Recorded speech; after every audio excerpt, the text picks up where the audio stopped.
एक दिन टूनी चिड़िया जंगल के रास्ते से अपने घोंसले की ओर जा रही थी। तभी उसकी नजर एक छोटे से पौधे पर पड़ी जो बिना पानी और गर्मी के कारण सूख गया था। टूनी उसके पास पहुंची।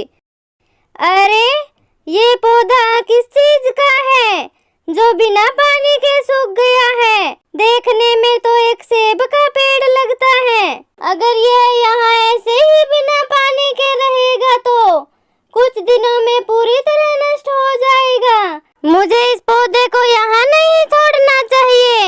ऐसा करती हूँ कि मैं इसे अपने साथ ले जाती हूँ और कोई ऐसी जगह लगा देती हूँ जहाँ इसे पानी मिल सके। टूनी उसे उठाकर अपने साथ घोंसले में ले आती है। इतना सूख जाने के कारण इस पौधे को देखभाल की जरूरत है। जब तक यह पौधा फिर से हरा नहीं हो जाता है, मुझे इसकी देखभाल करनी होगी।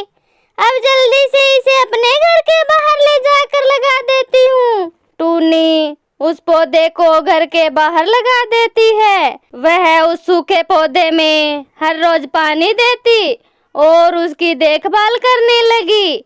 एक दिन टूनी पौधे के पास बैठी हुई थी। वहाँ पर कालू कौवा आता है। टूनी चिड़िया, तुम अपने घर के बाहर क्या कर रही हो? कालू भैया, मैं मेरे घर के बाहर इस पौधे की देखभाल कर रही हूँ। ये पौधा तो पूरी तरह से सूख गया है। अब तो यह पौधा किसी काम का नहीं है। आखिर ये पौधा किस चीज का है? कालू भैया, ये एक सेब का पौधा है। जब यह पौधा एक बड़ा पेड़ बन जाएगा तो इस पर ढेर सारे सेब लगा करेंगे। अरे बेवकूफ चिड़िया, ये सूखा हुआ पौधा किसी काम का नहीं है। तुम इसके पीछे अपना समय बर्बाद कर रही हो। मेरा कहना मानो और इसे उखाड़ कर फेंक दो। इस पर कोई सेब नहीं लगने वाले। कालू कौवा, इस पौधे के पीछे अगर मेरा समय बर्बाद होता है तो तुम्हें उससे क्या? जब तक ये पौधा हरा नहीं हो जाता, मैं इसकी देखभाल करती रहूंगी। ठीक है बेवकूफ चिड़िया, करती रहो इस सूखे पौधे की देखभाल। मुझे उससे क्या? कालू वहाँ से चला जाता है। लेकिन टूनी चिड़िया हर रोज ऐसे ही उस पौधे की देखभाल करती रहती है। ऐसे ही कुछ समय गुजरने के बाद वह सूखा हुआ पौधा एक पेड़ में बदल जाता है और उस पर ढेर सारे सेब लग जाते हैं।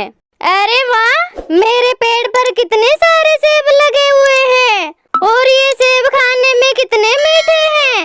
अब तो मैं जी भरकर सेब खाया करूंगी और जब ये सेब खत्म होंगे तो पेड़ पर नए सेब लग जाएंगे। अब मुझे खाने की चिंता करने की कोई जरूरत नहीं है। तभी टूनी के घर के पास कालू कौवा आया।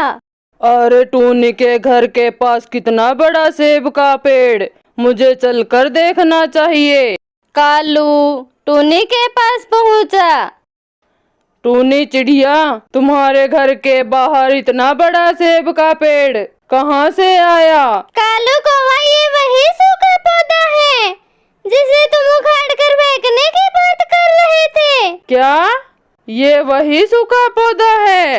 तुमने तो सच में ही इसे एक बड़े पेड़ में बदल दिया। हाँ कालू कौवा, आखिर मेरी मेहनत रंग लाई और इस पर ढेर सारे सेब लग गए। इस तरह टूनी चिड़िया पेड़ से मीठे मीठे सेब तोड़कर खाने लगी और दूसरे पक्षियों को भी अपने पेड़ के सेब खिलाने लगी।